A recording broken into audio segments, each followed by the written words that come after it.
The portrait is a remarkable example of modern art. This is an amazing painting painted by Graham Sutherland, who was one of the leading modern British artists around the turn of the Second World War.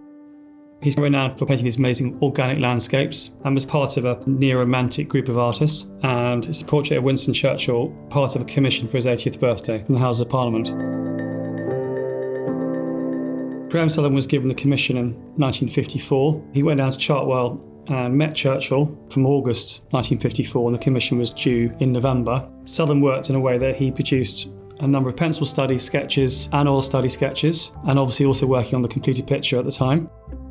Churchill, as well as being a great wartime leader, was also a passionate painter. Sutherland was very much at the forefront of modern art at the time, whereas you could argue that Churchill was declining in his powers. So you had two people in very polar opposites in a way. Churchill was probably a little bit concerned by Graham Sutherland because he was a great modernist. They painted in a very different style, so he's probably concerned how he would be portrayed by Graham Sutherland.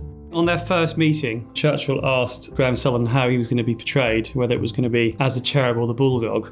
Sutherland replied, "Well, it depends how you show yourself to me, sir." He later commented that it was very much the bulldog. When the painting was finished, Clementine Churchill was the first person to see it, and she apparently cried with joy, and she loved it. When Churchill saw it, he hated it, where he derided the painting and Sutherland as being a modern artist. The long-term plan was it would eventually go to the Houses of Parliament. Grace Hamlin, his secretary, removed the painting and her brother burnt the painting. Graham Sutherland, when he found out later on, called it blatant vandalism, and obviously was quite upset. And I think he was also upset about the criticism that he got at the opening ceremony by Churchill. They remained on good terms, but there was definitely a fallout. Obviously Graham Sutherland wasn't happy, and nor was Churchill.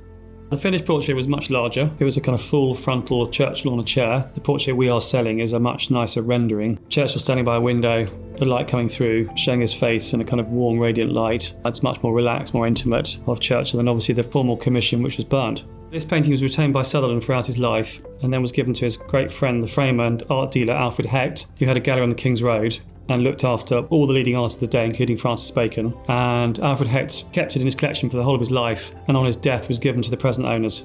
In terms of sort of great portraits of Churchill, this is very much up there as one of them. And I'm sure he would have loved it. I am now nearing the end of my journey. I hope I still have some services to render.